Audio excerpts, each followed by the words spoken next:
Good afternoon, and welcome to another forum here at the Institute of World Culture in Santa Barbara. We are a nonprofit lifelong learning institution. We've been offering forums, seminars, study classes since 1976, when we heard our inaugural address from Professor Raghavan Iyer. He and his wife Nandini were the co-founders of this organization, and we've managed to keep it going. And we've expanded it with, of course, you don't see the 30, 40, 60 people who are online, but they're there, and so we welcome them too. All of our aims and activities are offered both online, and you also can sign up for the monthly newsletter. And if you become a member at a very inviting low cost, you get a few privileges like coming to the holiday reception or hearing a special speaker or concert, so that's an option. And you can ask Jerry Lewin any questions you want about what's on the back table and there.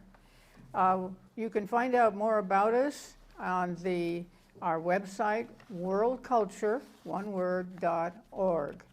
And so we post all kinds of things there, and we post past articles from the study class, and we have, very importantly, we have a declaration of interdependence, and that is all available on the website, but also here in this blue brochure, which you can get at the back table, and it's really a nice thing to have around. All of the aims contribute to our program today, but it's our custom to pick out one, and we're going to pick out aim number 6, to promote forums for fearless inquiry and constructive dialogue concerning the frontiers of science, the therapeutics of self-transformation, and the societies of the future. Very recently, we watched a PBS program on Lafayette, the Frenchman who came over and helped George Washington immensely with the American Revolution, and went back and helped with the French Revolution. And it was just a remarkable program, remarkable man. He and Thomas Jefferson helped draft the Universal Rights of Man and the Citizen, which you can get on the website. And it's actually more philosophical and universal than our Declaration of Independence, so I recommend reading it. In it, they were very aware that they were trying to offer a universal agenda, so to speak. And so that's very apparent. And that eventually led to the Universal Declaration of Human Rights that was passed by the United Nations in 1948, having been pushed by Eleanor Roosevelt. Now, but and so that again, universal human rights and inclusion of every human being in your service to humanity. But the authors of this document we've been studying, Towards a Global Ethic, which is sponsored by and officially proclaimed by an organization called the Parliament of the World's Religions, first meeting in 1893. The authors who said, well, we kind of need an update. And so beginning around 1993 and going on to about 2020, there was an effort to kind of update the document and to get more people involved in, giving a viewpoint on it. But the one thing they wanted to insist upon, and if you've read the document, you know this, and you certainly can. You can just Google global ethics, Parliament of the World's Religions, and you can get into commentary, and you can get into the actual document and the so-called directives, which we're being encouraged to study and try to apply. But and those who participated in this updating and remarkable insight into the contemporary situation about the way the world is in agony, and that there's so much abuse of both human beings and earth and all that. The one thing they insisted upon is, yes, we want human rights, and we want to make sure that the governments of the world respect those. But there's something else we need to do, and that's to kind of go up a level in our focus, in our consciousness.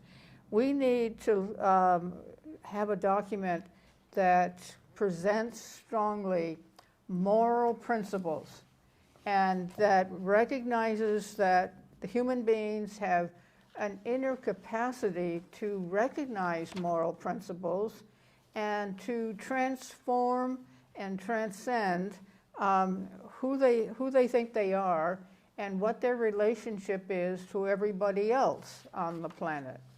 And so they were saying something's missing now that must be given attention if we're really to improve the quality of life for all that lives, including nature, including animals, but also all human beings. So that's in this document that we've been studying, that's what they're trying to do.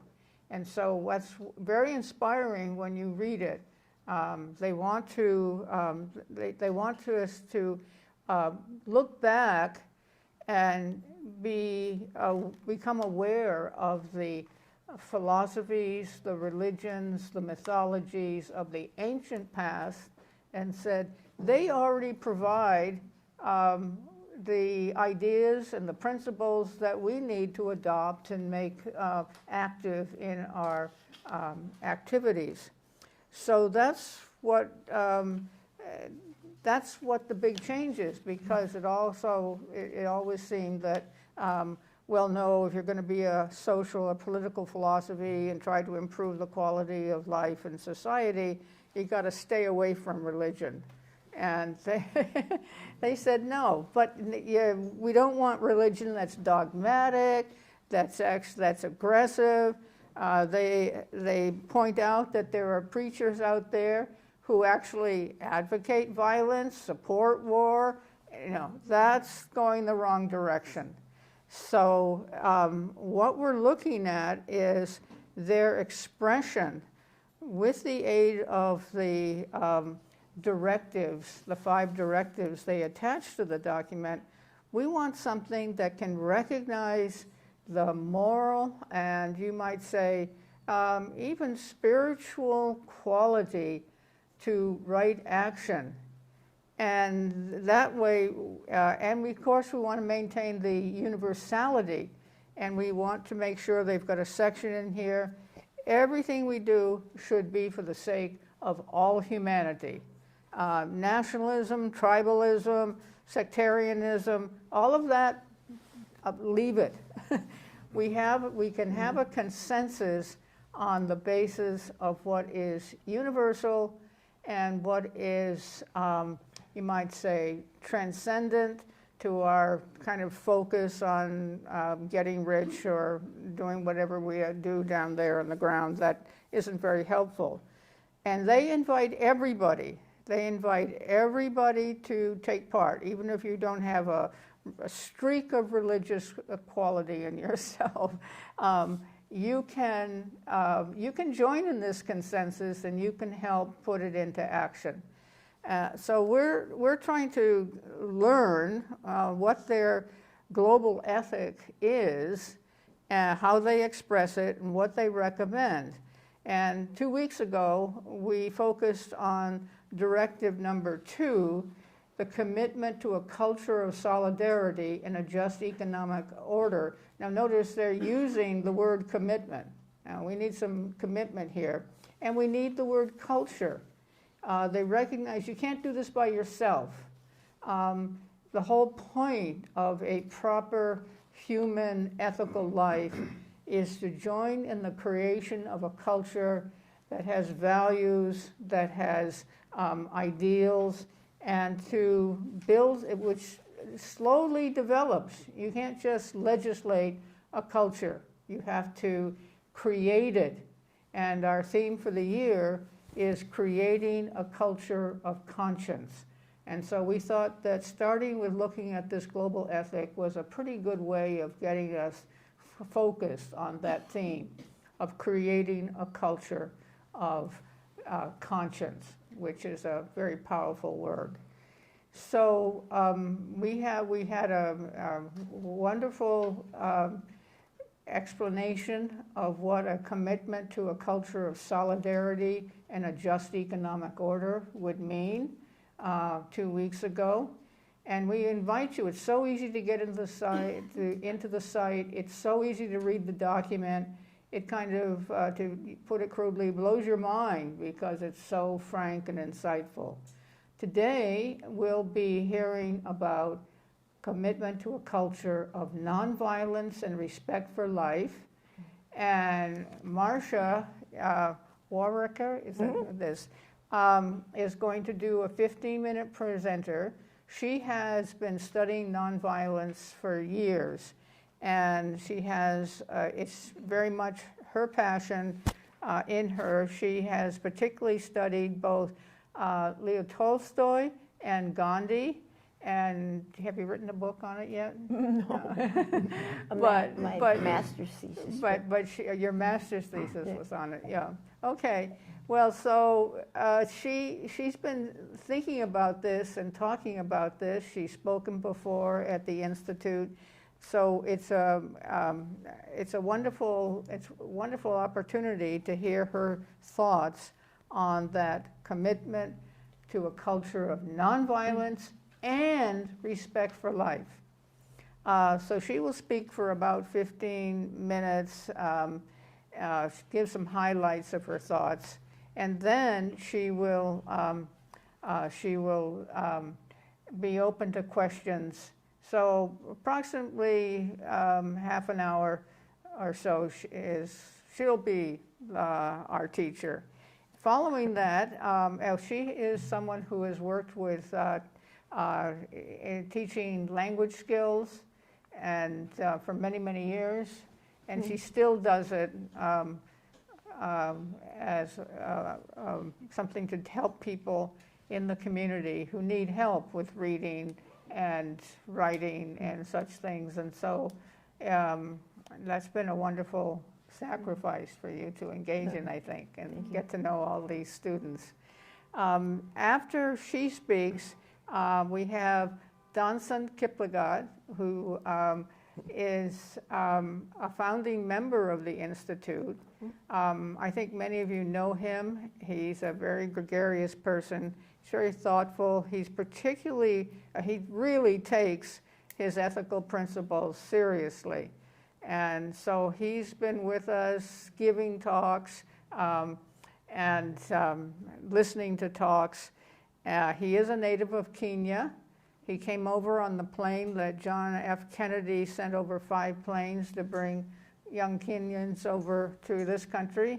And he stayed with us, and he went to school in California, and he got his BAd in economics at UCSB. And fortunately, he decided about the time the Institute was founded to stay with us.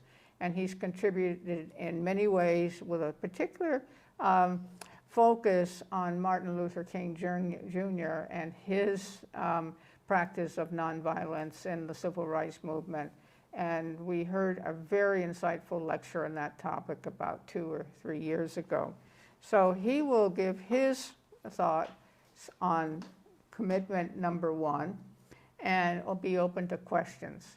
In the second half of the program, we're going to focus on Directive 3, which is a commitment to a culture of tolerance and a life of truthfulness. And the presenter there will be Dr. James Tepfer. And so he will have his 15. If they run over to 20, I won't be mad. But we do want plenty of time for Q&A. So let's go ahead and hear from Marcia. Okay, thank you. One other major part of my life has been attending the Vedanta Society up in Montecito, the Vedanta Temple, and that was on the advice of Raghavan Iyer, who was my advisor at UCSB when I was working on my thesis on nonviolence. At first I was going to tackle both Gandhi and Tolstoy, and he recommended maybe not, just do one or the other, because he was already involved. He told me with like 4 research assistants in compiling the complete works of Gandhi, and it was taking him years to do that. So he thought, for a master's thesis of a young 20-year-old UCSB student, maybe just try Tolstoy, and good luck with that one too. So, because he, of course, Tolstoy was a prolific writer. So today, because I've gone to Vedanta for many years and listened to, been inspired by, and been very close to a lot of the nuns because I sing in the choir there too. Got wonderful friends and have wonderful friendships with one sitting right here in the audience. I thought I'd speak on Vivekananda and his contribution to the culture of nonviolence, and what else are we talking about? And respect for life. And not only Vivekananda, but what I've learned from reading the life stories of his guru, Ramakrishna, and his guru's wife, Sri Sarada Devi, because they offer in real life terms, what was it called, real time terms, what it might be to understand this loving kindness that we have in our hearts, and the freedom that we can reach eventually to express this universal love, which to me is another good word for nonviolence in action. So I just thought I'd start off where Carolyn and I had a discussion a little bit, what about a week ago or so, about this forum, and we talked, and she's so knowledgeable too. It really helped me to understand the background that many of you might have already about the beginning of the World's Parliament of Religions, and you've probably heard of the reaction of the first conferees to Swami, we call him Swamiji, Swami Vivekananda's first lecture. And I'm just going to read a little bit of it because it does mention many of the goals that are still part of the Institute of World Culture, of this Institute of World Culture, and also of what is this whole thing called, world? The Parliament's... Parliament of World Religions, excuse me. Okay. So at the first Parliament of World Religions, Swami Vivekananda stood up before the audience and spoke 5 words. He said, "Sisters and brothers of America."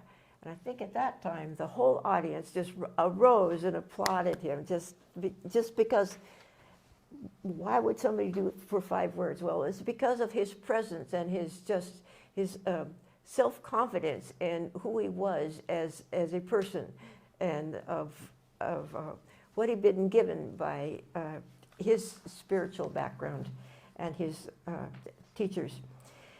So he started off by saying, "It fills my heart with joy unspeakable to rise in response to the warm and cordial welcome which you have given us. I thank you in the name of the most ancient order of monks in the world. I thank you in the name of the mother of religions, and I thank you in the name of the millions and millions of Hindu people of all classes and sects. And he goes on to say that we'll call it a religion, but he says, we believe not only in universal toleration, but we accept all religions as true. I am proud to belong to a nation which has sheltered the persecuted and the refugees of all religions and of all nations on earth. And he goes on to say, he quotes from the Gita, but he says that sectarianism, bigotry, and its horrible descendant, fanaticism, have long possessed this beautiful earth. They have filled the earth with violence, drenched it often and often with human blood, destroyed civilizations, and sent whole nations to despair. Had it not been for these terrible demons, human society would be far more advanced than it is now. But their time has come, and I fervently hope that the bell that tolled this morning in honor of this convention may be the death knell of all fanaticism, of all persecutions, with a sword or with a pen, and of all charitable feelings between peoples wending their way to the same goal. So I think that says in very strong language that the goal is set before us to work hard for world peace. So I thought I would give you a little bit of background on how could this one person arouse this tremendous feeling of optimism and joy that we can overcome the suffering and the misery of the world just through our acts of kindness and goodness. And not just that, but there's a tremendous invisible, mostly, a force in the world, in the universe, that allows us as human beings to express this in a subtle and but extremely powerful way to overcome the evils that we face. And where did Swami Vivekananda get this? What gave this to him? And I will say that he was as a young man was a member of the Brahmo Samaj in India. This was during the time of the uprising against the British rule, and he came to in acquaintance with some of his friends, went to visit this avatar, Ramakrishna. And at first, Vivekananda argued with him constantly, but because he was an intellectual. But at one point in time, and from then on, he could feel the tremendous amount of love of Ramakrishna. But more than, but I'm just going to read what he said about how he came to hear about the Conference of World Religions. So he said, while traveling in Western and Southern India, Vivekananda heard about the Parliament of Religions that was to be held in Chicago in 1893. A group of Indian rulers and influential people requested that he attend in order to represent Hinduism, the religion of Vedanta, but he refused. He was waiting for the master's call. The master, he calls Sri Ramakrishna his master. At that time, Ramakrishna had already passed, but he had a dream, and in the dream, Ramakrishna told him to go. And so he goes on, this narrative goes on to say that although Swamiji was now certain of his journey, he still felt it necessary to have Holy Mother, Sarada Devi's blessing. He wrote to Swami Saradananda, I have had a vision in which the Master told me to go to the West. My mind is quite disturbed. Please tell Holy Mother everything and let me know her opinion. And so Saradananda went to Holy Mother and read Swamiji's letter to her. Holy Mother did not give her opinion immediately, but asked Saradananda to wait. After a couple of days, Holy Mother had a dream. she saw Ramakrishna walking over the ocean waves and asked Narendra to follow him. Then Holy Mother told Sardananda, please write to Narayan that he should go to the west. Swamiji was overjoyed when he received Holy Mother's approval and blessing. In Madras, Vivekananda's followers began to raise money and made the necessary arrangements, and he came to America. And on his way to before he started his journey, he was on his way to Bombay when he was stopped at Abu Road Station and met Swami Brahmananda.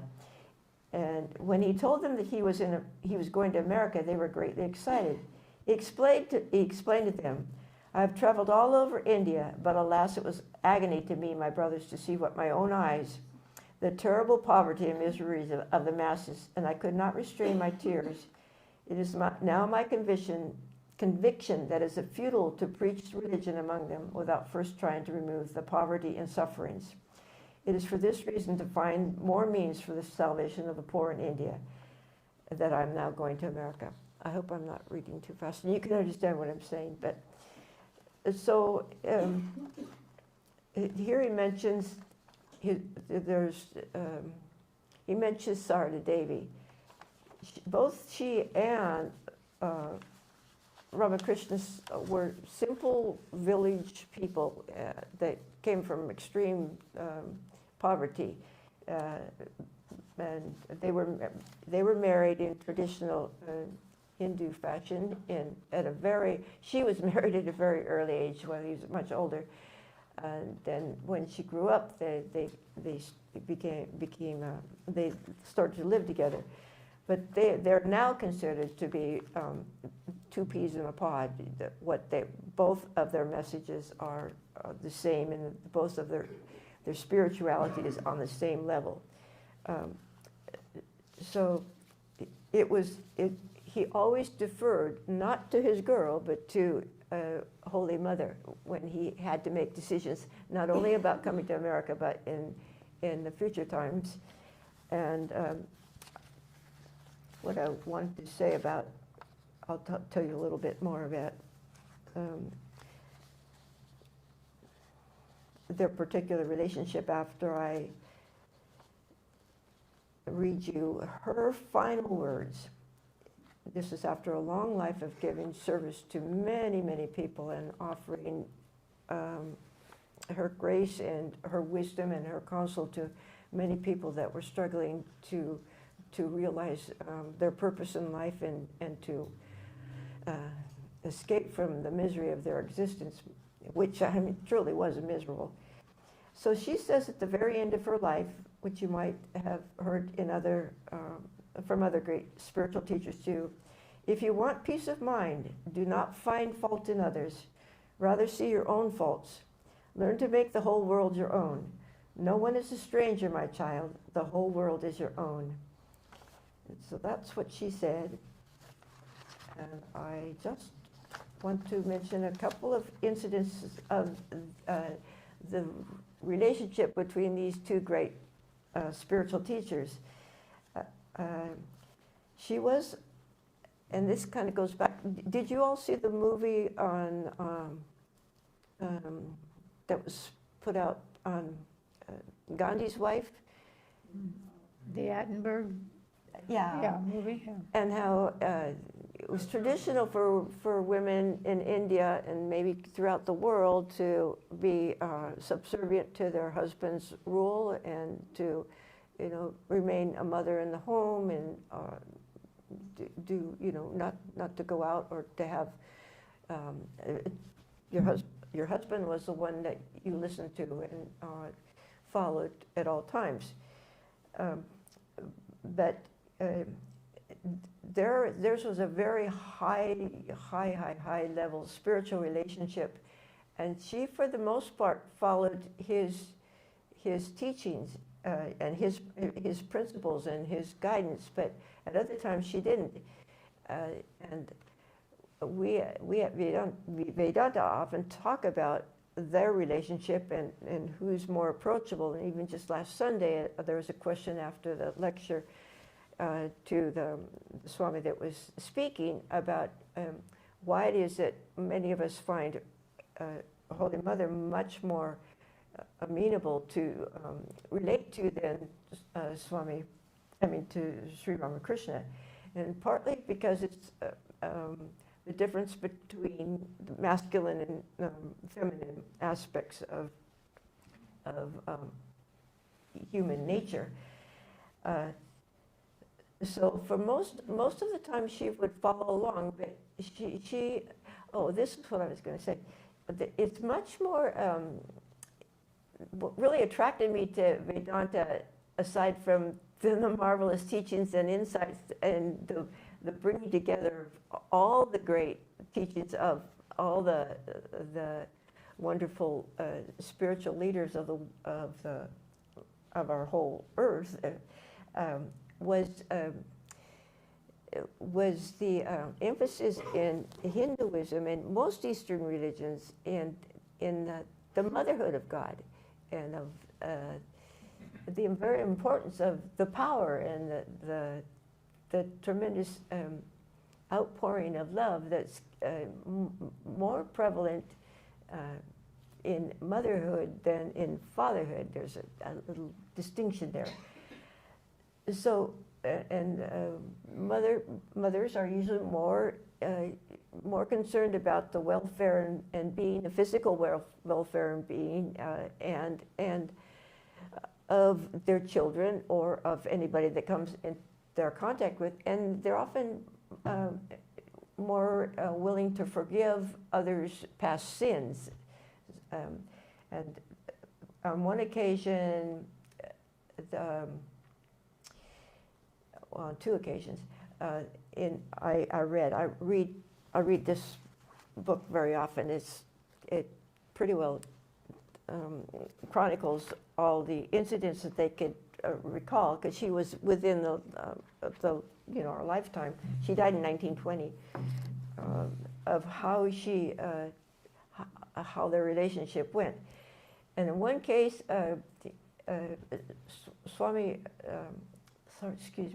Ramakrishna was very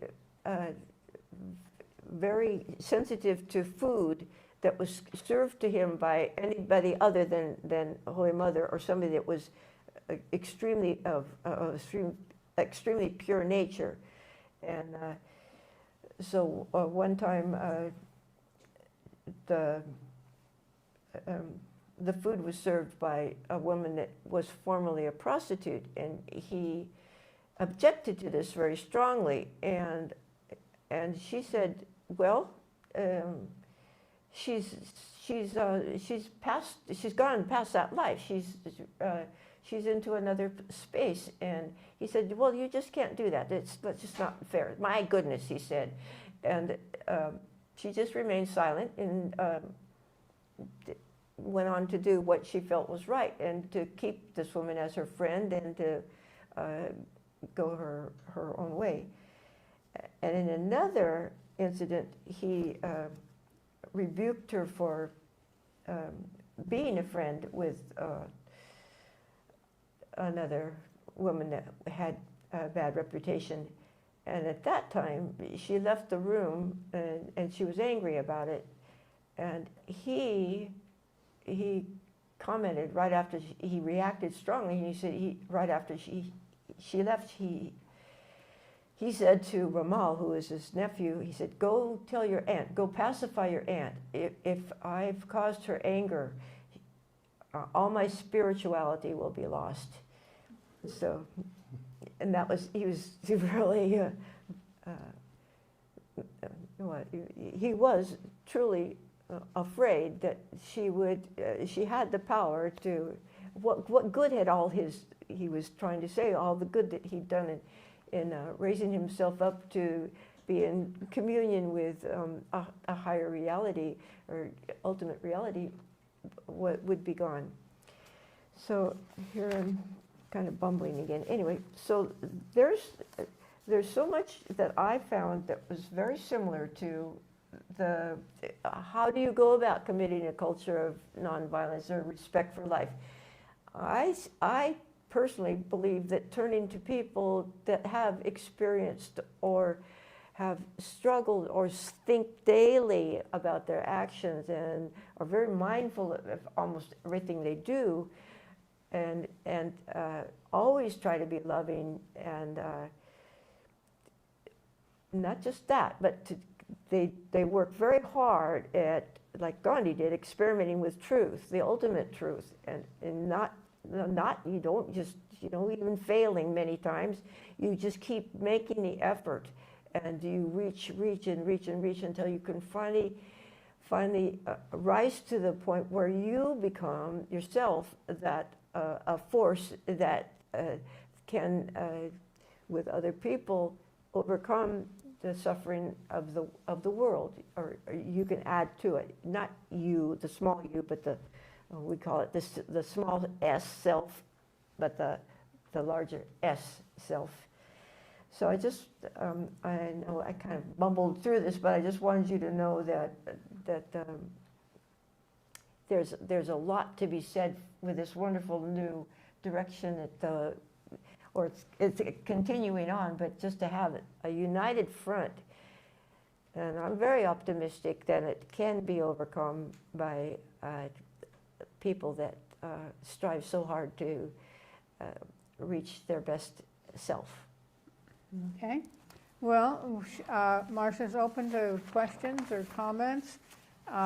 Loving kindness, as the Dalai Lama often says.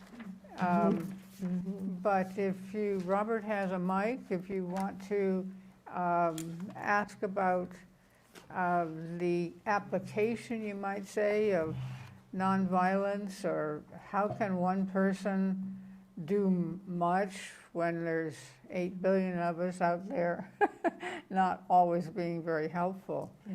But does anyone have, I think I see a question in the back there.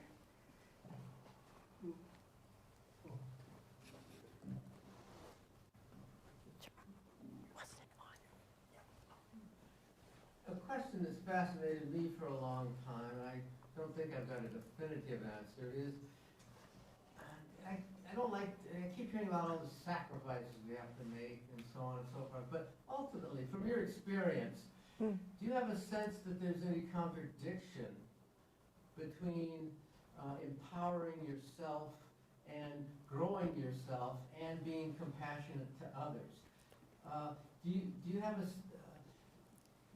have a sense of what it has done to you to have these values and to put aside your the impulses that come up that might be labeled as selfish or to some degree violent or unkind? Just sort of your reaction as to how, do you have a sense of that having had an impact on you to have a more compassionate and far-reaching attitude? So the question's about self-development kind of versus being compassionate. I was going to put that into my my talk, but it kind of got waylaid. Yes, I have found that especially in times of deep suffering and despair, when things seem to go black, then what do? I work as best I can through it, and then I either read or I get inspired or I wait and I get help from people, and I find that reading, especially like Thich Nhat Hanh or the Buddhist tradition, helps a lot. I also like to sing, and I find in music and in the inspiration of both Western and Eastern music that songs come up at the right time in my heart. And for myself, probably the biggest thing is to understand, like Meister Eckhart says, that I'm not supposed to say the word God, but whoever's whoever runs our souls is, I've heard this so many times from the nuns too, that the suffering is our way of learning how to grow, or of growing, because it just kind of clears away the what's covering up. You know, you think you're doing good, you know, you think you're a good person and so on, but no, there's more to it with these relationships with other people and with yourself too. The ego gets in the way, and it's best to learn to, we don't have the answers to everything, and to trust that the universe is speaking and is a benevolent one, and that we can't know everything that's going on and try to solve every problem, and also that it's not anybody else's, and to overcome the feeling, as Jesus said, you have to love your enemies too. And why do you want to love your enemies? They're, you know, horrible. But there's another Buddhist one that I read when I was having a really hard time with my sister, was to read that your enemy is often your greatest teacher. And what you learn, and I didn't believe that for a good 5 years after having a bad couple of years with my relative, my sister. But then I finally said, okay, what did I learn from this? And then move forward. So did that help to answer your question? Yeah. Oh, so it's more the, not the approach that you're going to get step by step someplace. It's more of the being and the becoming attitude, like to do is to be, like Lao Tse said. And I also like the other Eastern practices like Qigong and Tai Chi and yoga, and I call them active meditations, but I especially like the wordless practices like Qigong. It's a very, in China, I was talking to what's his name? Rich Dovkin, who has been leading Qigong and Tai Chi for years down at the park. I said, what happened in China during, what, did they shut down Qigong too and teach Tai Chi? You know how they all get in a big square and practice together? And he said, well, they did shut it down for a while, the government did, but then that's another thing about Eastern viewpoints about our body too. They are precious, and we need to take good care of our health. And we have not just this energy that runs through our body is never talked about in Western society that I know of, you know. And I like that whole thing too, because that's really helped me to be more respectful for my own self and for others too. Mm-hmm. Is there another question? I don't have a question. Oh. But my brother, my younger brother works at the Maharishi. My younger brother works at the Maharishi Institute in Iowa. Mm-hmm. And every once in a while they'll have pundits from India come. Mm-hmm. And I don't know that much about it, so I'm kind of ignorant about what I'm talking about. Okay. So just to set the stage. But he says that the pundits would go around to different areas in the world where there was a lot of violence and upheaval, and they would stay in a place and just meditate. That's another thing. And my brother was a meditator, and you could go into his, you know, if you went into his room, it was sometimes the aura in the room was very quiet. And so I was wondering, how do you want to respond to anything like that? Oh, I think that's wonderful.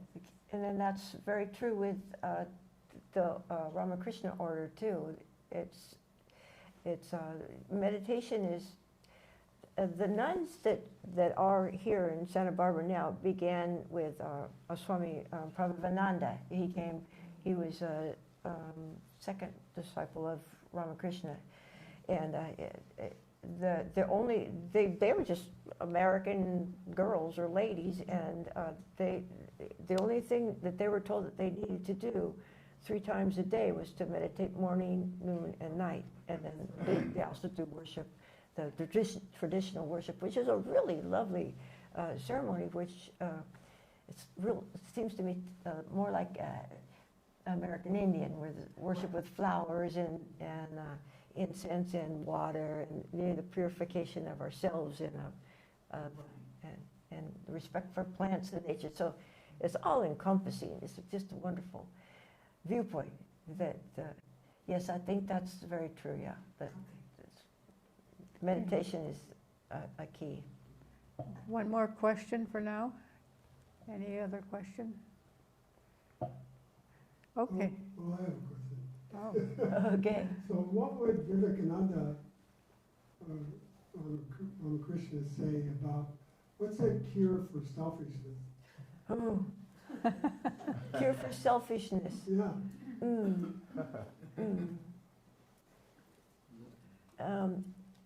I know another good thing he said, that you have to consider each circumstance and each occasion separately, so it's not just, we're not always selfish, or the other person's not always selfish, but it just, as you were saying too, Carolyn, that we're one person right here, one mind, one heart.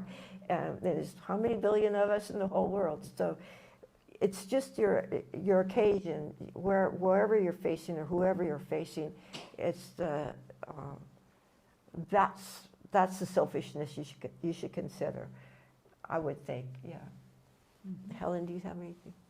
Okay, well, let's hear from Danson on Directive 1.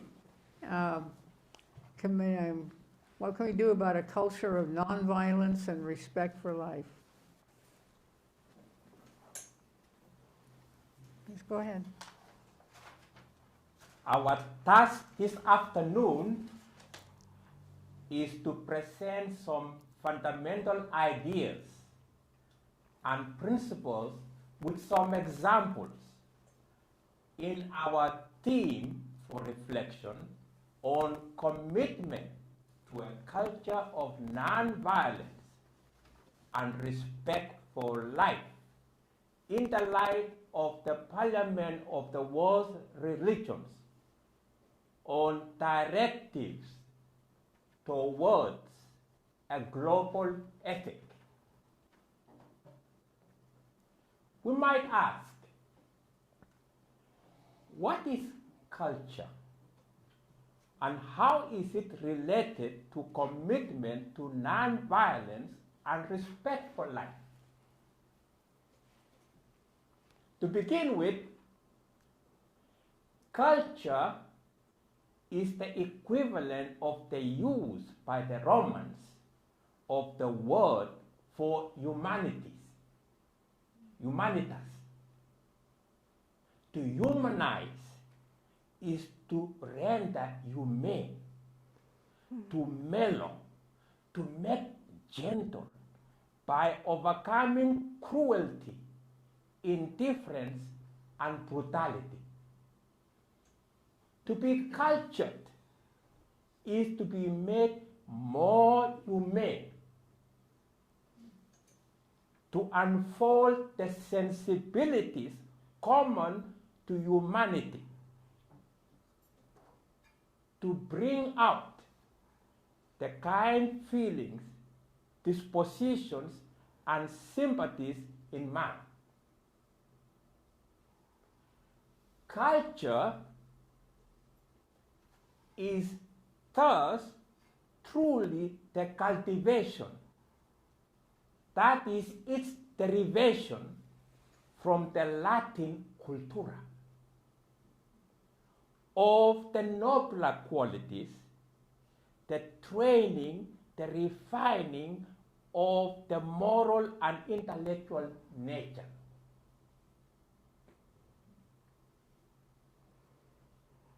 This involves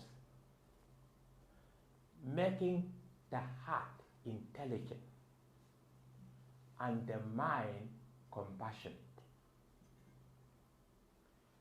a fundamental demand on a global ethic is every human being must be treated humanely. This is a directive or plea for a humane culture dedicated to human ends. The question arises, when springs such humane culture? It is from the intellectual recognition that humanity is a great brotherhood and sisterhood. Humanity is one and indivisible. But the mind must perceive this fact, must understand the unity of life, laws of brotherhood, and ethical causation, must realize the great self, of which we are all integral parts. And this leads us to the intimate connection between true culture and non-violence. Both are of the spirit. When human beings recognize and practice brotherhood and sisterhood, they will cease to follow the law of the jungle, which is that of violence, and will exemplify instead the law of love. Non-violence, non-injury, or what can be called ahimsa, is not merely physical, but also mental, psychological, and moral non-violence, which are far more important. If one is seething with internal violence, then this can be far more harmful. Therefore, we must not only hate, but positively love others. And this is the essence of non-violence. True love is constant and immortal because it springs from the immortal and steadfast nature of the human soul. It is a creative force that emanates from the one Logos, and its expression is under the universal law of cosmic and human interdependence. The love of which Christ or Jesus spoke cannot be grasped without reference to the law of love that springs from the vision splendid of the oneness of all life and mankind as essentially of one and the same essence. And that essence is one. And therefore nothing can affect one nation or one man without affecting all other nations and all other men. True love can never be a divisive force, but always has a universally beneficent and unifying effect. Great teachers down the ages have always enjoined the following of this law of love. This is the essence of the message to be found in the golden rule that is common in all religions. Jesus said, love thy neighbor as thyself.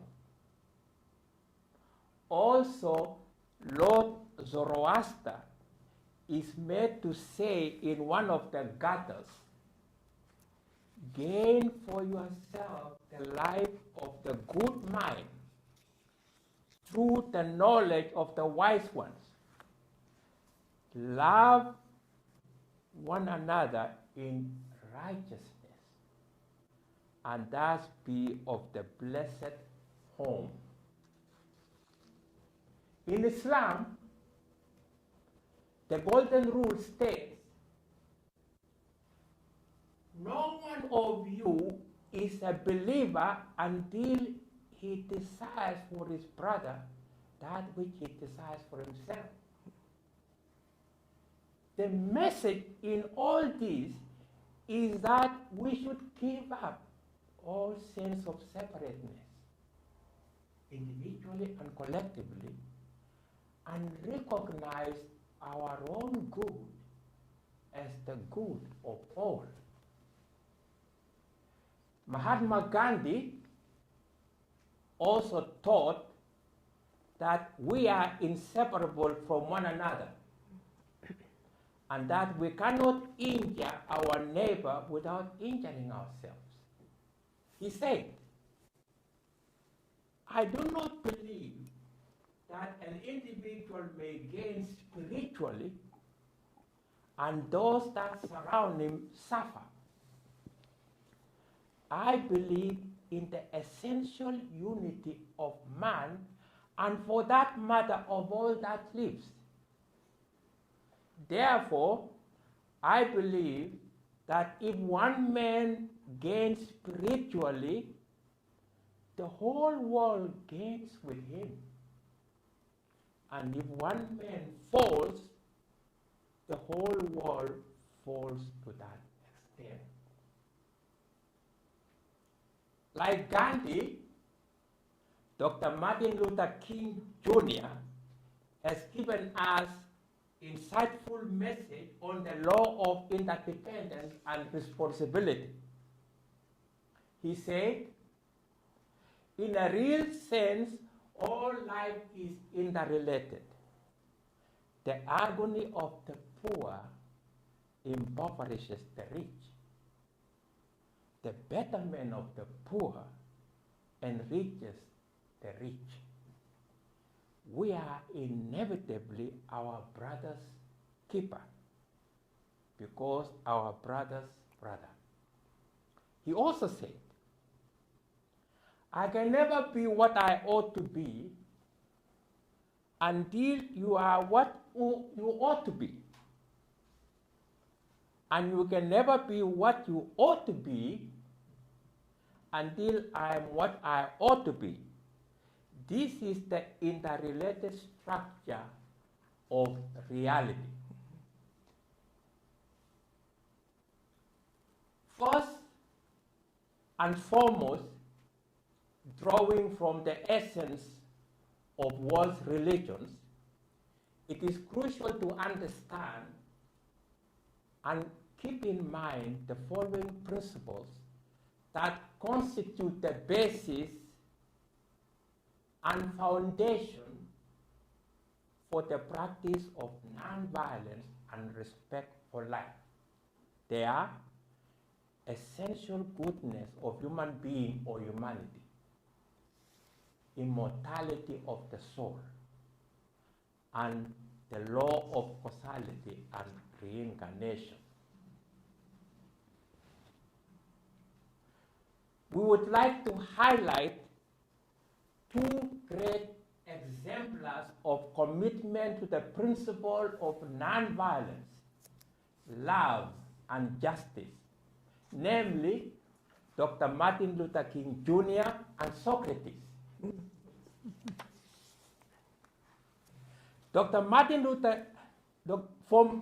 Luther King Jr., living through the actual experience of nonviolent protests against racial segregation and injustice,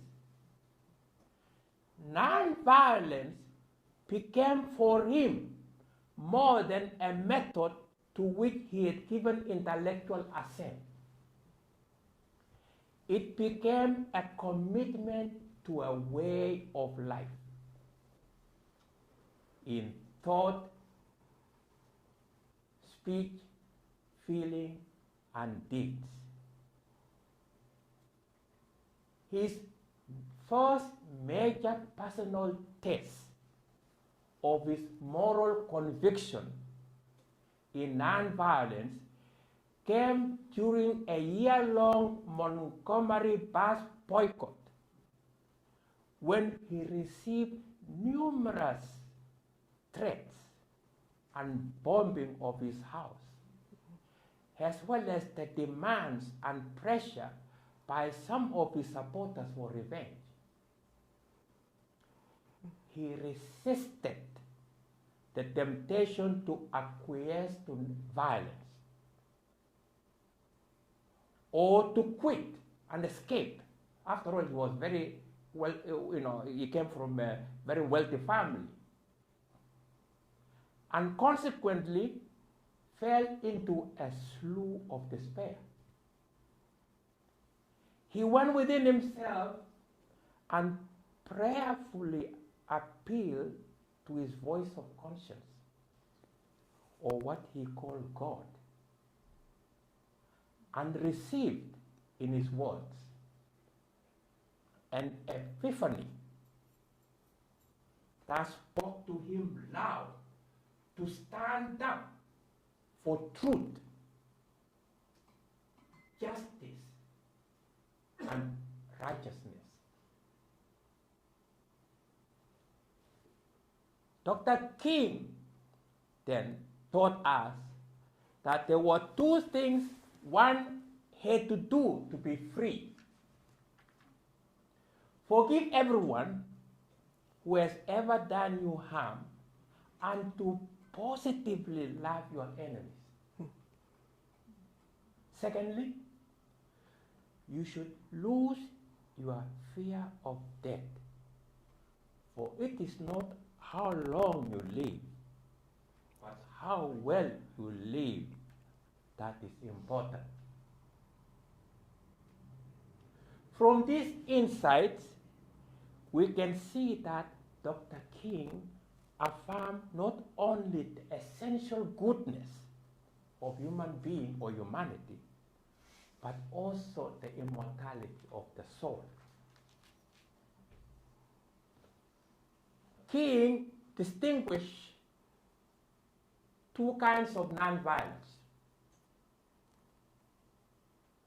nonviolence of the strong and nonviolence of the weak. Nonviolence of the strong are those committed to principle and will not swerve from it, and are even willing to die for it. Nonviolence of the weak are those who believe in it if it works, or convenient, or comfortable, but not willing to die for it. We also have the example of Socrates,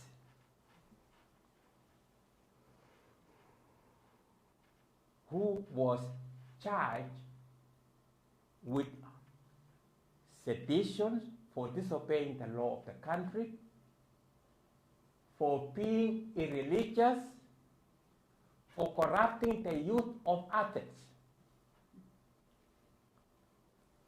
The council of Athenians found him guilty and gave him two choices: death or exile. He chose death by drinking the hemlock on the basis of his commitment to principle and justice.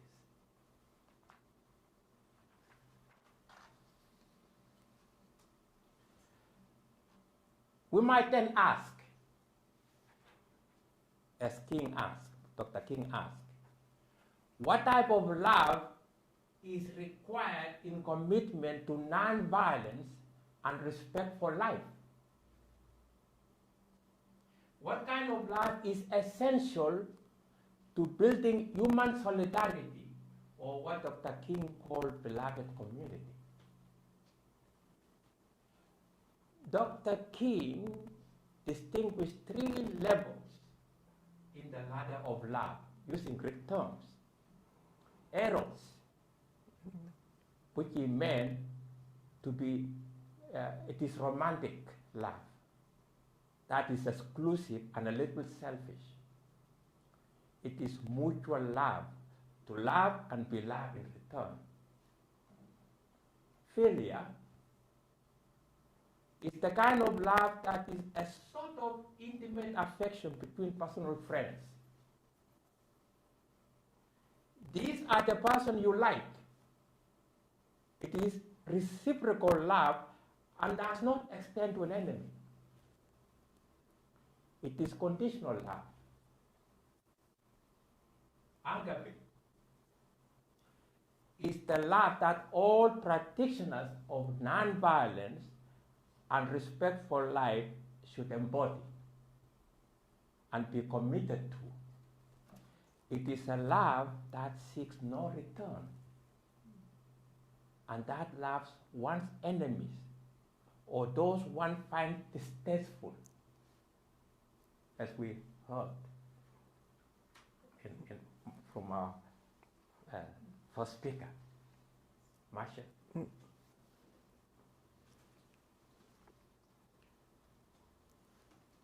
It is unconditional love, necessary for working for human solidarity or in building a beloved community, as Dr. King would call it.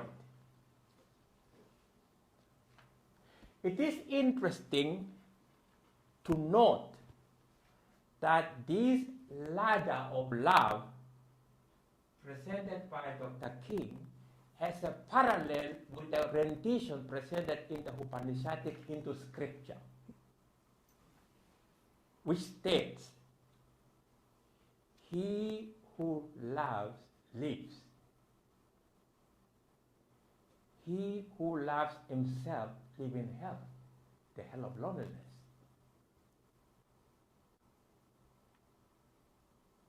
He who loves another lives or not.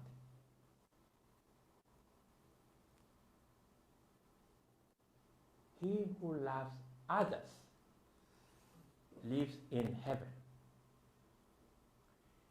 He who silently adores the self of all creatures lives in that self, and it is eternal peace.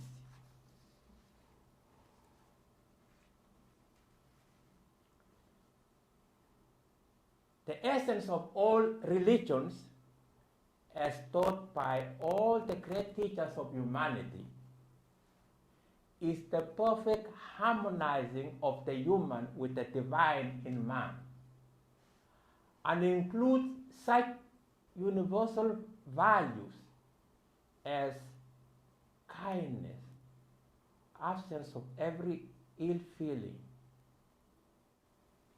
or selfishness, charity, goodwill to all beings, and perfect justice to others as to oneself. In modern times,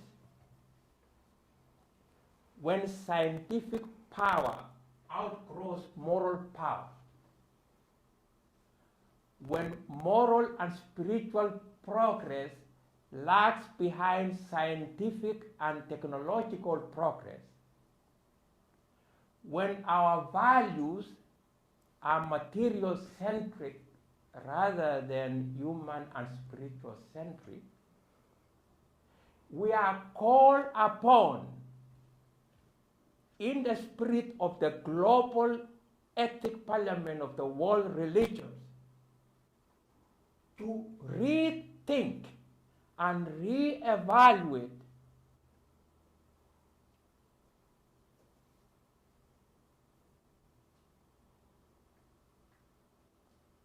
anew our current view of education. We need, therefore, a new paradigm or directive in education that make it essential to teach, inculcate, and exemplify universal ethics and values common to all religions, from kindergarten to university. In so doing, we will be committing ourselves to a culture of education aimed at creating free men and women, free intellectually, free morally, unprejudiced in all respects, and above all things, unselfish. Thank you. Okay, questions for Danson? We have a few minutes before we'll hear the news. Just a couple of questions, if I don't have time for it. There'll be one more question period at the end, so there we go. Maurice.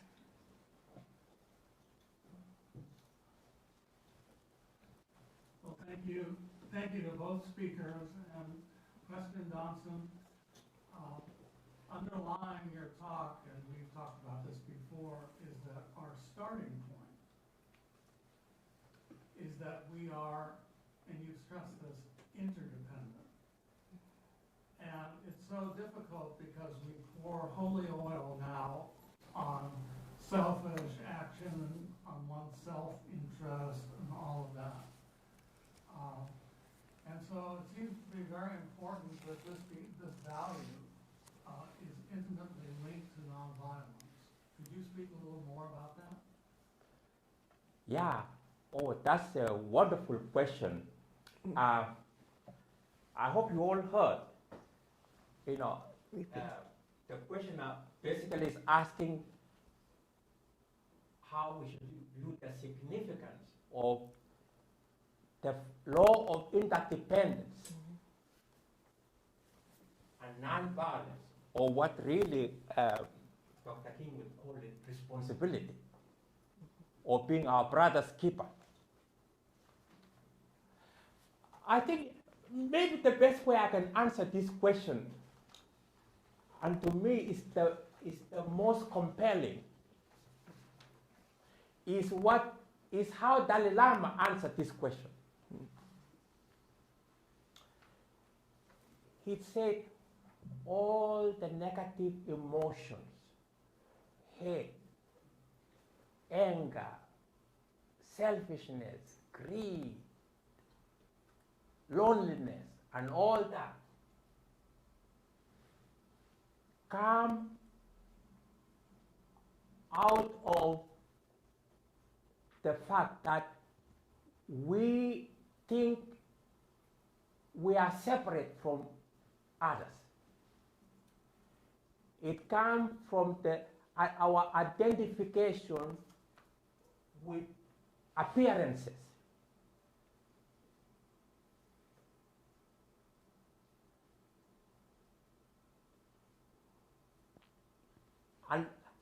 And maybe a good example to give on this on appearances. When you look at other human beings, are you going to look on the basis of appearances in terms of attraction? Or are you going to look in terms of the beauty behind others? Beauty here meaning kindness, loving kindness, consideration, respect for others. That's what, of course, constitute beauty, not merely surface appearances. So Dalai Lama then said, the way to cultivate loving kindness, compassion, sympathy for others is to have absolute conviction of the oneness of all human beings, about 8 billion of them now. And to see that we are not separate, but we are all interdependent and have all come from one self, one source.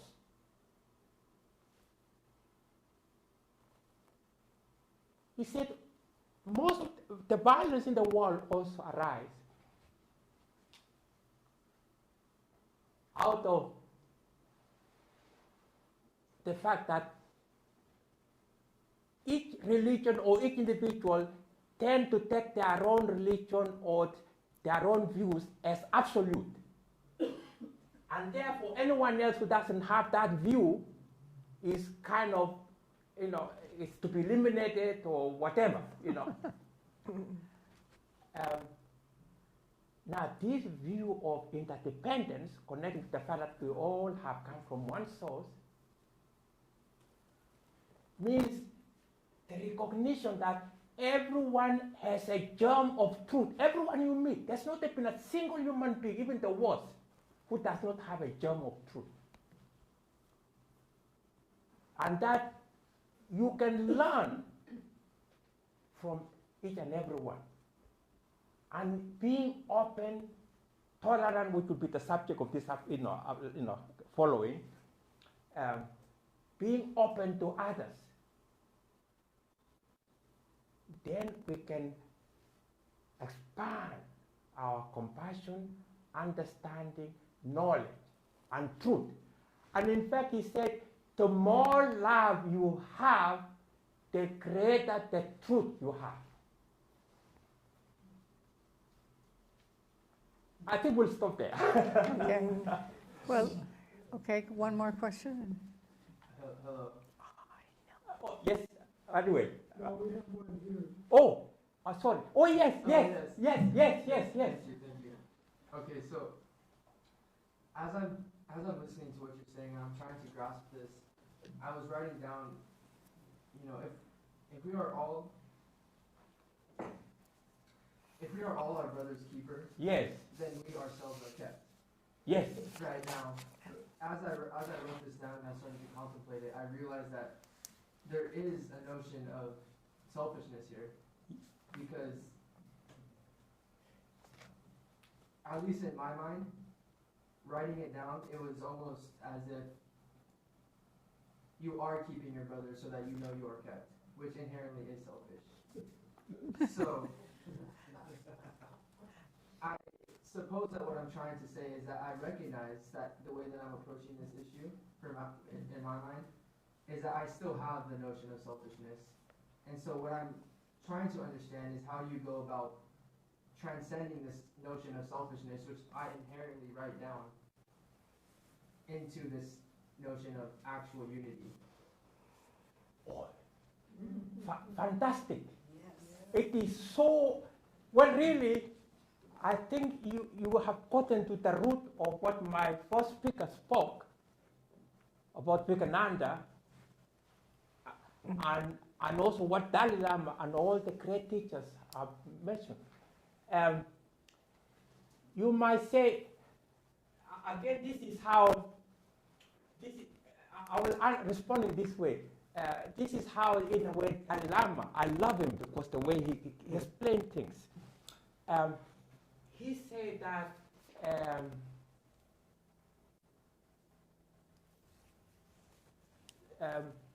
ethics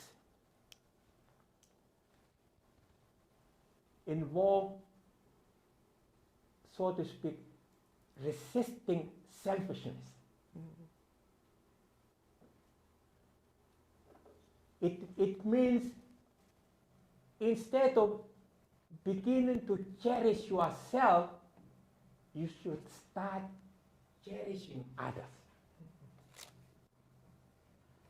And when you do that, that's, if you want to put it, then that is truly to be wise selfish. I think that's how we, which is, so you might say, if you want to put this with that, if you want to be truly selfish, the only way you can achieve that is to be concerned with others, to learn with others. Otherwise, you'll be lonely. You will be alone. So you realize that, and also, if you realize that every human being has the same potentials like you, and that all human beings or nature that exist, they are all in a way, you might say, a picture or mirror of yourself, whom you can learn from, both the worst and the good. And when you do that, you expand your awareness, your knowledge. You begin to connect with others. And eventually, of course, with great sages, you reach a point where you experience more the oneness of all human beings as well as nature, and you see yourself as not different. But it is said, when you reach that state, you are truly free. So you might say, the more selfish you are,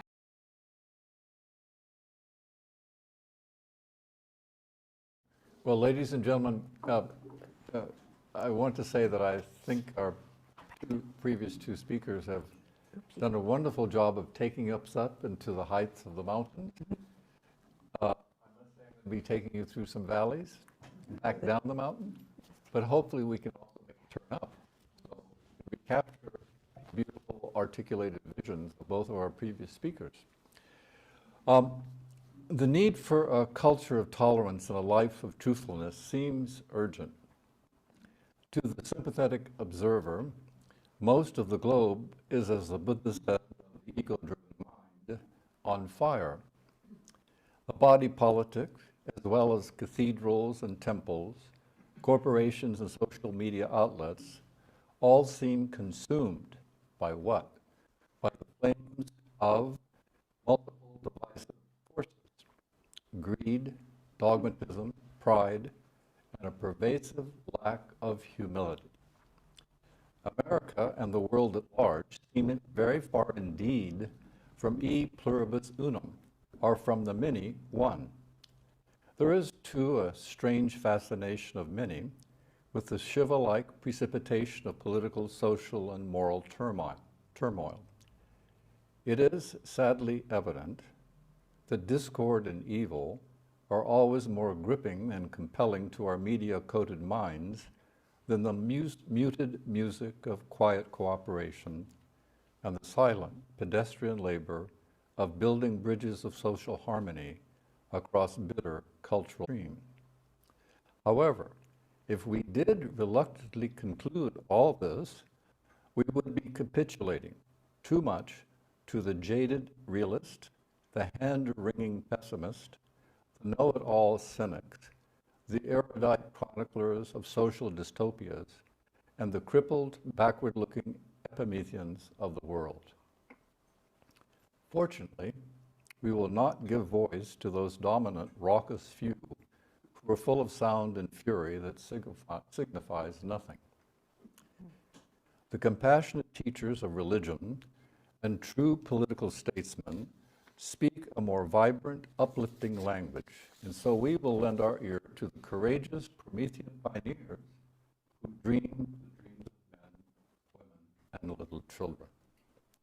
These intrepid souls of vision and virtue articulate utopian societies that are so iridescent in thought that they glow even during the darkest moods of mankind.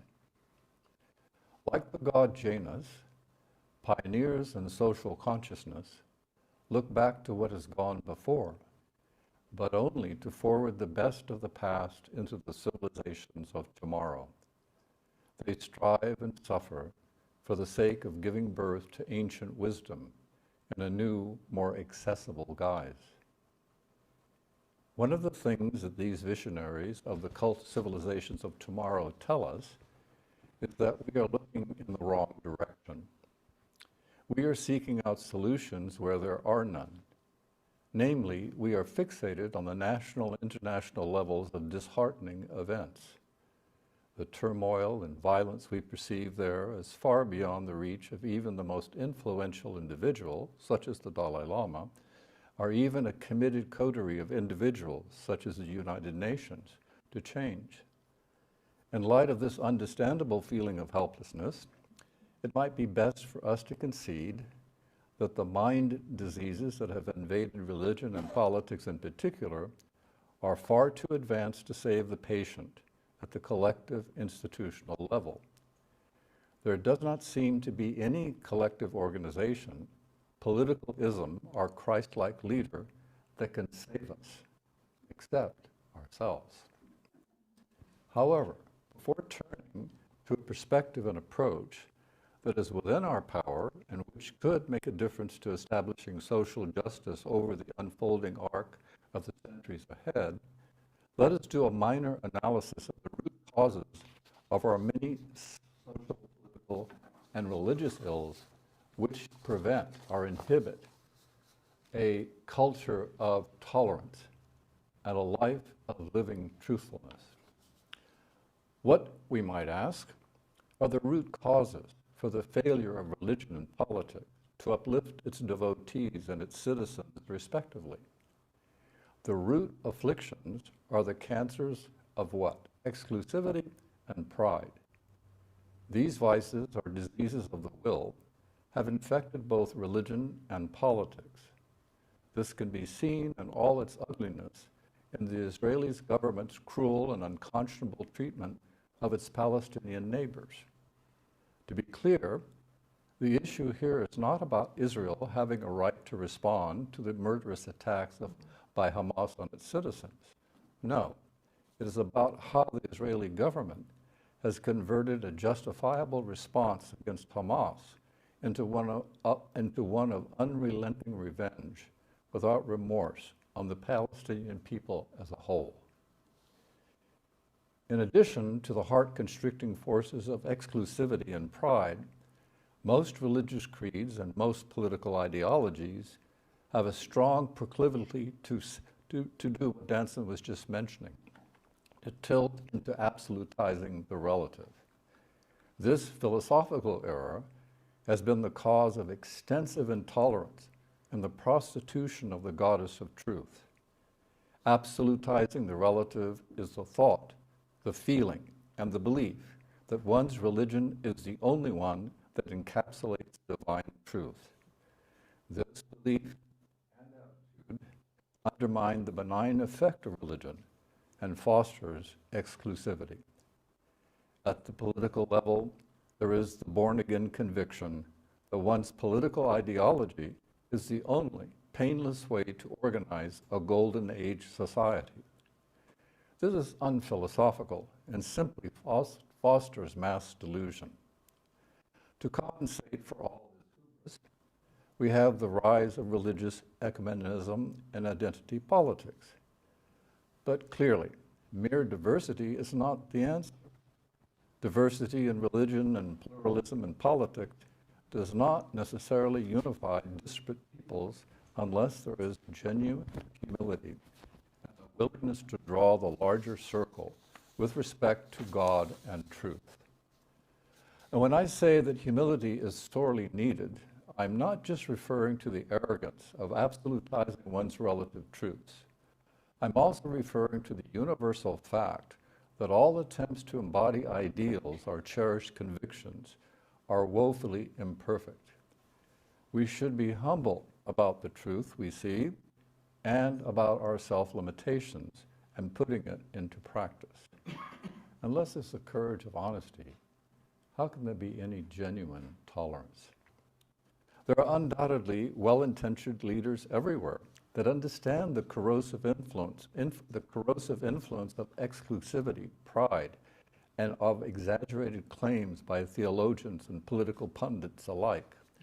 But few have the inner humility and the outer courage to assert their convictions when and where they count.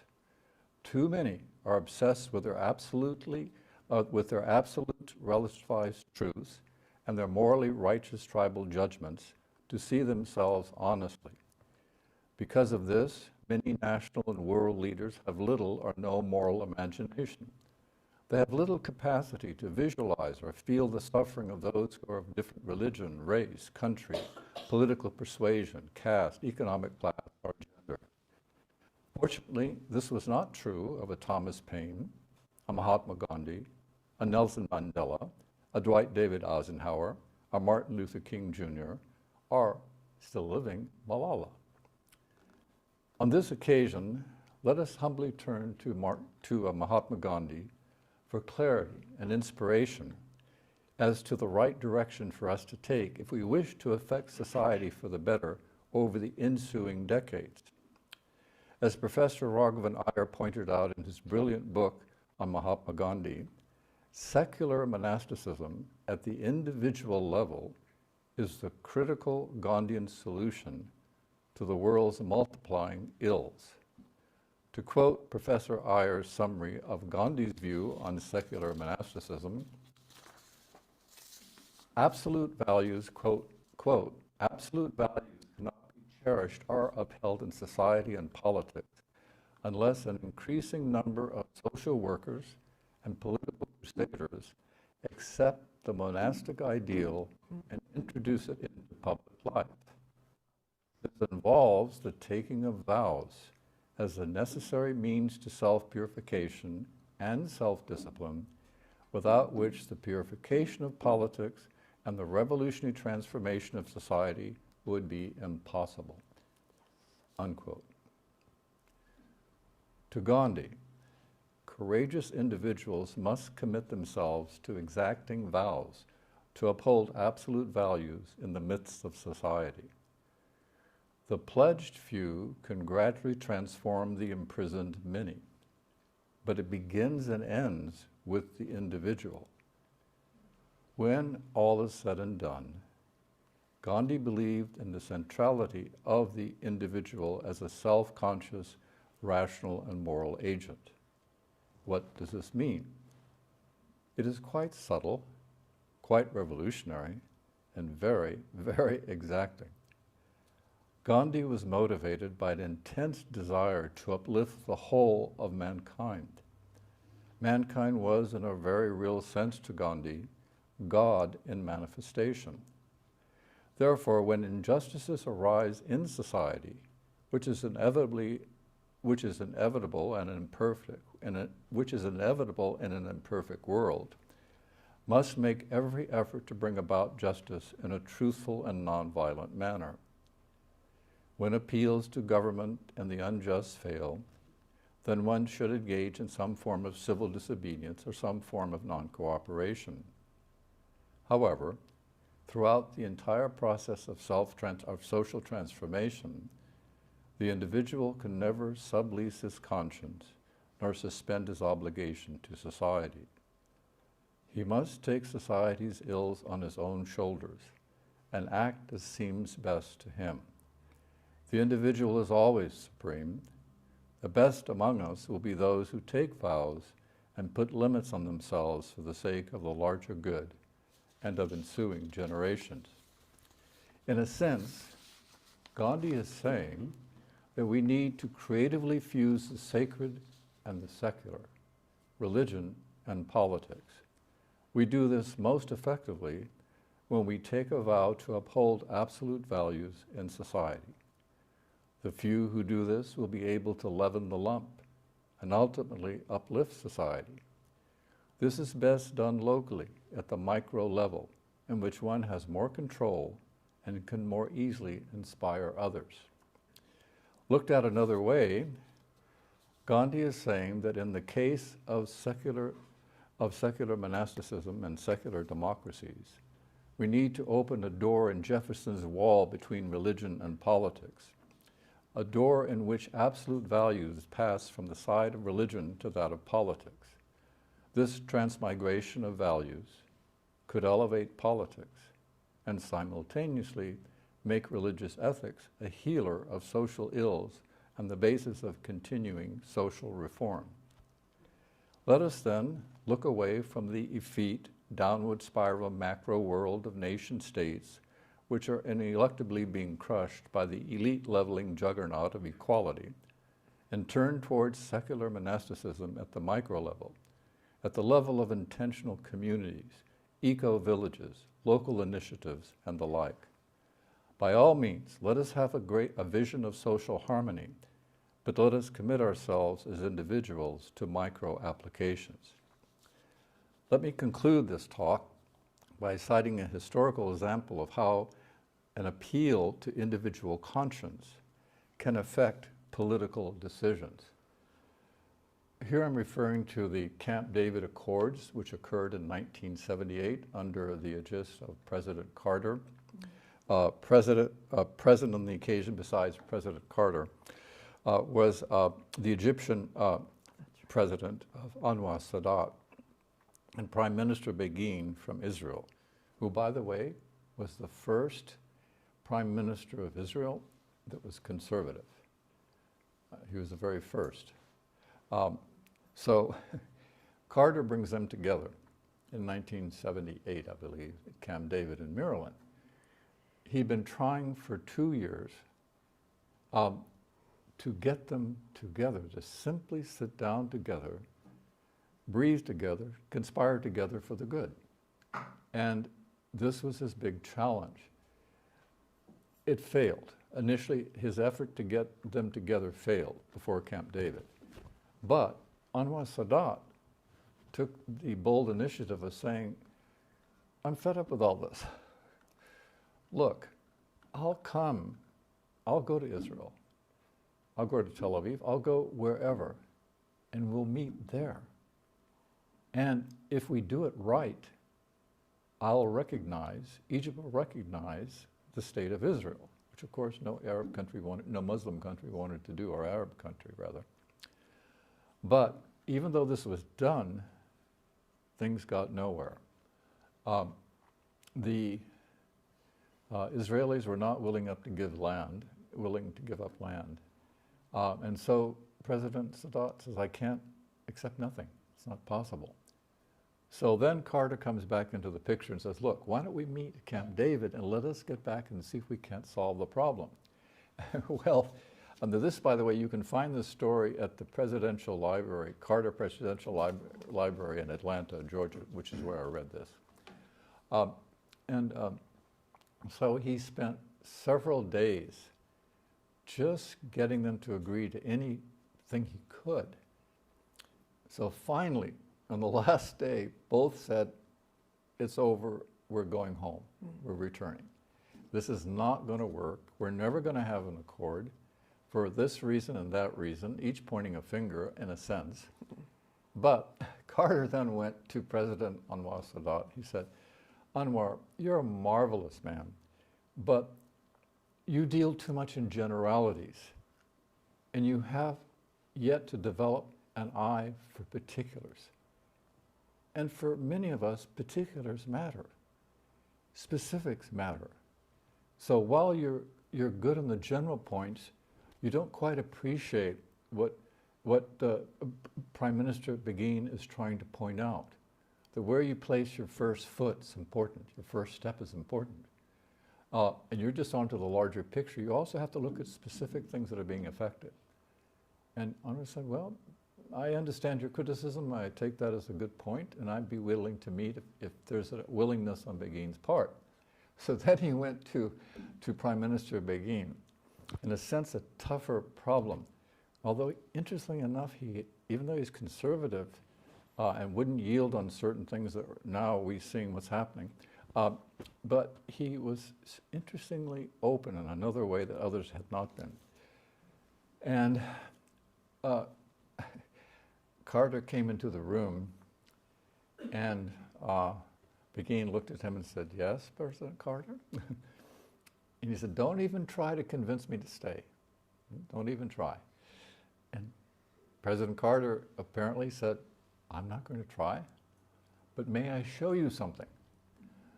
And Begin looked at him and says, all right, What do you wish to show me? And he came over to Prime Minister Begin and he held up a picture. Begin looked at it. Ah, I see, President Carter. That's my granddaughter. He said, yes, we too have our ways of getting pictures. It is. And so leave if you must. But here's a question only you can answer and your conscience can answer. What will you tell her 20 years from now when she's an adult and wars are still raging between Israel and Palestine and the rest of the Arabic world? Will you say that you had an opportunity at least to sit down one more time and work something out? Or will you say you got so upset because you had a criticism of Sadat that you left?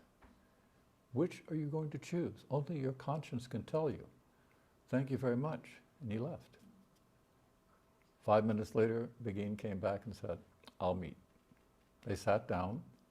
Out of that grew the Camp David Accords, in which the Israeli government gave back the Sinai Peninsula, which they had taken in the 1967 war. And Egypt became the first to recognize the legitimate existence of the State of Israel.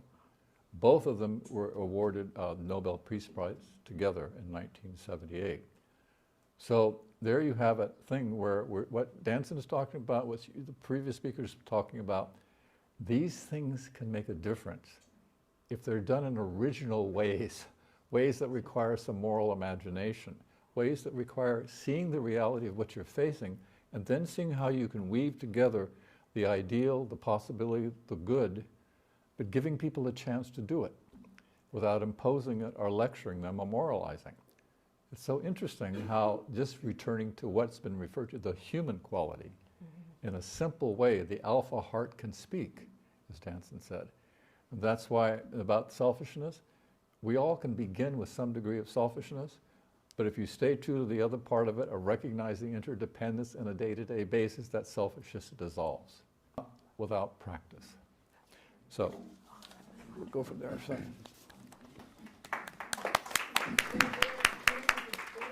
Oh, that's right. Yeah. You're all good. So Questions, you might go 5 minutes over the time, so don't jump in. Go ahead. A very short one. Going back to selfishness, what do you think when I say love thyself before you love someone else?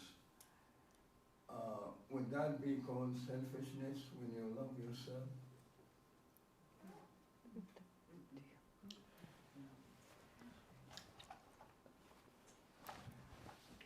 Well, that's a wonderful question. And my co-speakers will add and strengthen the essence of your question, which is, of course, selfishness, which I call it the cancer of our age.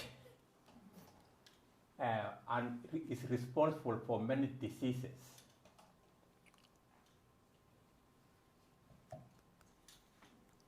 You might say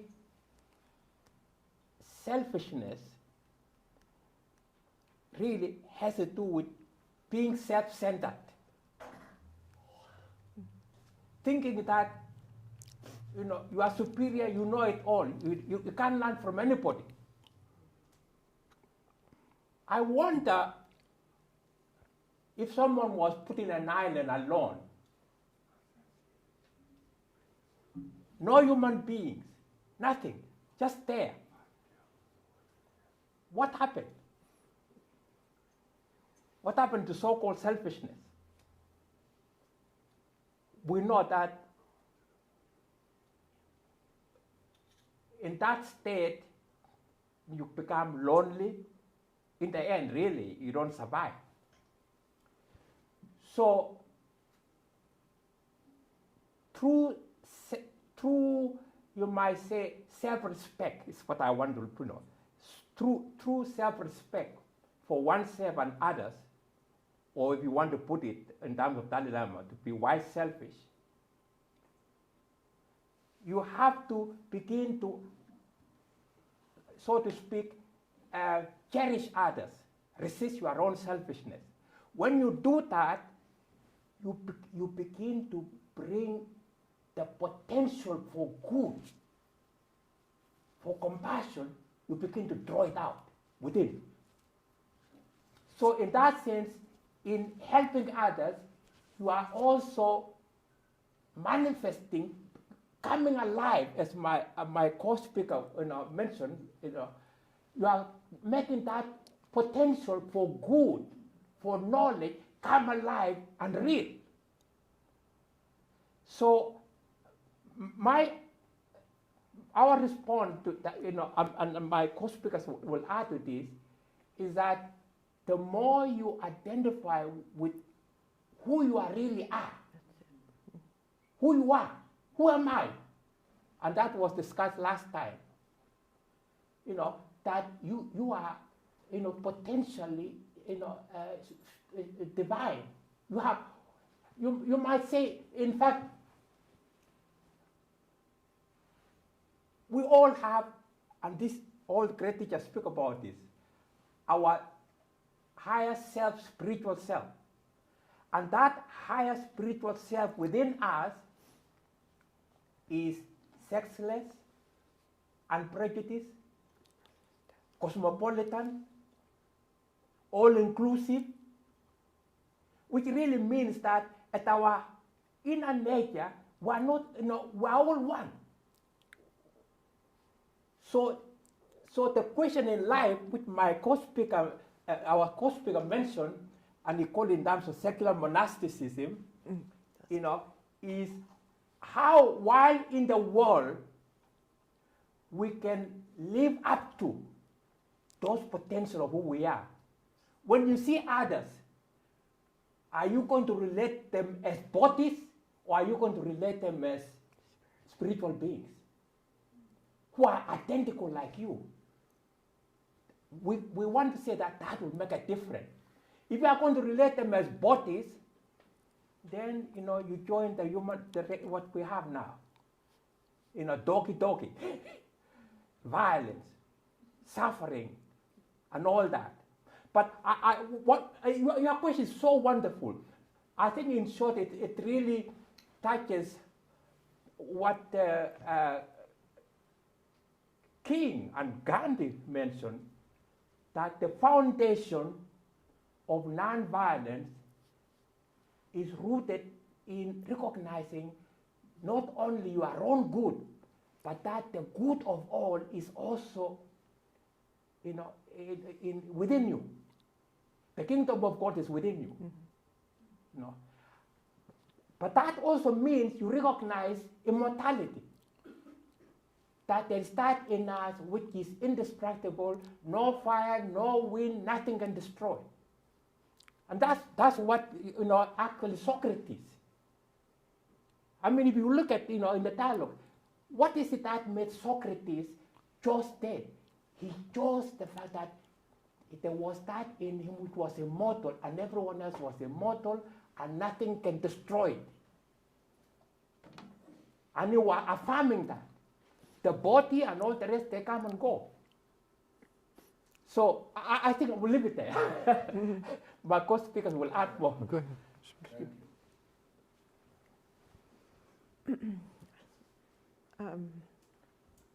I think something I've been troubled with my entire life is I was raised Presbyterian, so predestination was a part of the theology. And then what's the opposite of that is free will. And so free will is free will the same as selfishness, or is free will a freedom that we have inside? Is predestination a limit on our potential, or is predestination a source of great joy and comfort to us, like in the Psalm, I think it's 189 in the Bible, that says that if I take the wings of the morning and dwell in the uttermost parts of the sea, there thou will be also. and that it was written in my book before I was born, and as I was knit in my mother's womb, that every hair on my head would be counted, and I'd live my life with the comfort and with one hand guiding me and the other hand on my shoulder. So there you got each of us is cared for. There's a vastness to this universe, and we can get lost in the thought, well, we're one pea in the pod or one drop in the ocean, but yet we are a drop in that sea of love, is how it's often said in Vedanta. So that's, I think, a little different of a take, but I like the psalmists because they lived, a lot of them were shepherds, and they stayed all night out with the sheep and looked at the starry sky at night, and same with a lot of the cave dwellers in the Himalayas and in China too, that would really go to nature and just live a simple life, and find that they got the answer of interdependence, meaning greater than the interdependence of humans, but of all this unlimitable universe. So that's one thing I had on my agenda. But I just want to take a minute to thank you and all of you here, because it's such an inspiration to hear talk on something so relevant, and all the different aspects of what I've read and heard and tried to live in nonviolence. It's nice to find, I'll say, fellow believers and fellow doers. It's good. So. Yes, I think many wonderful things have been said. It seems like one could say that in a simple way, the whole notion that has kind of arisen in recent decades about loving oneself is a way of gaining confidence, recognizing that there's something in oneself that's worthy of love and consideration and respect. But the paradox is, in a sense, what has been pointed to, when one recognizes that in time one has to go beyond that and learn to love others, and that the paradox is the more you learn to love others, the greater confidence you have in yourself grows, until you let go of having any desire to be loved. Because you learn what was taught by one of the great Christian mystics, is that really when you start thinking of other people in the best possible way that has been so emphasized tonight, when you do that, you discover that the key to happiness is not what you thought it was. Yeah. That it has to do with giving rather than getting. And the more one does this, the more self-forgetfulness becomes natural, and you cannot think of your well-being apart from others. And that gives the greatest amount of confidence, I think. Is there one more question? No, actually, it's late. Ask Jerry Lewis to go up to the podium and give a vote of thanks for the Institute. You may be able to talk to the speakers afterwards.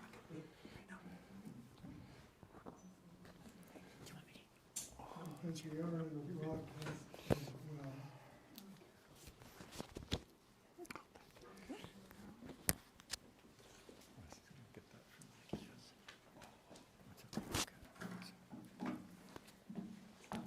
I feel like we are all at this banquet with these beautiful, rich ideas that are going to be inspiring us from now to probably future lives.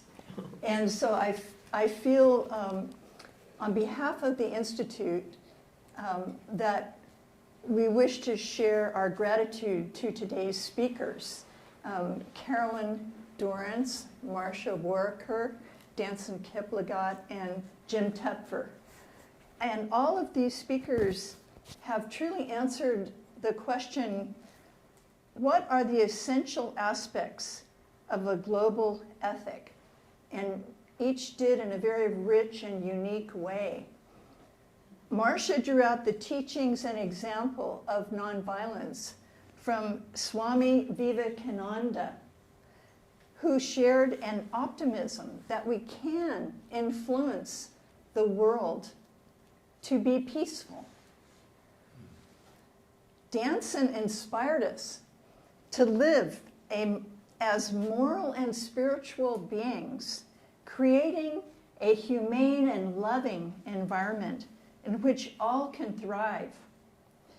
We heard about the exemplars of Gandhi, Martin Luther King, and Socrates, and did you notice the thread of this deep courage that ran through each of those wonderful stories? Jim highlighted the inestimable value of truth, and that is at the core of life itself, as he indicated from Gandhi's teaching. And we do have, very importantly, a need for humility in order to bring these ideals into practice, to bridge the practical with the divine. And also, he illustrated quite well how really conscience is the key to a real, lasting global ethic. Also, we want to definitely thank Carolyn Dorrance for being the initiator that brought all of these wonderful thinkers and compassionators together into this program from which we all have shared so much. So join me in thanking them.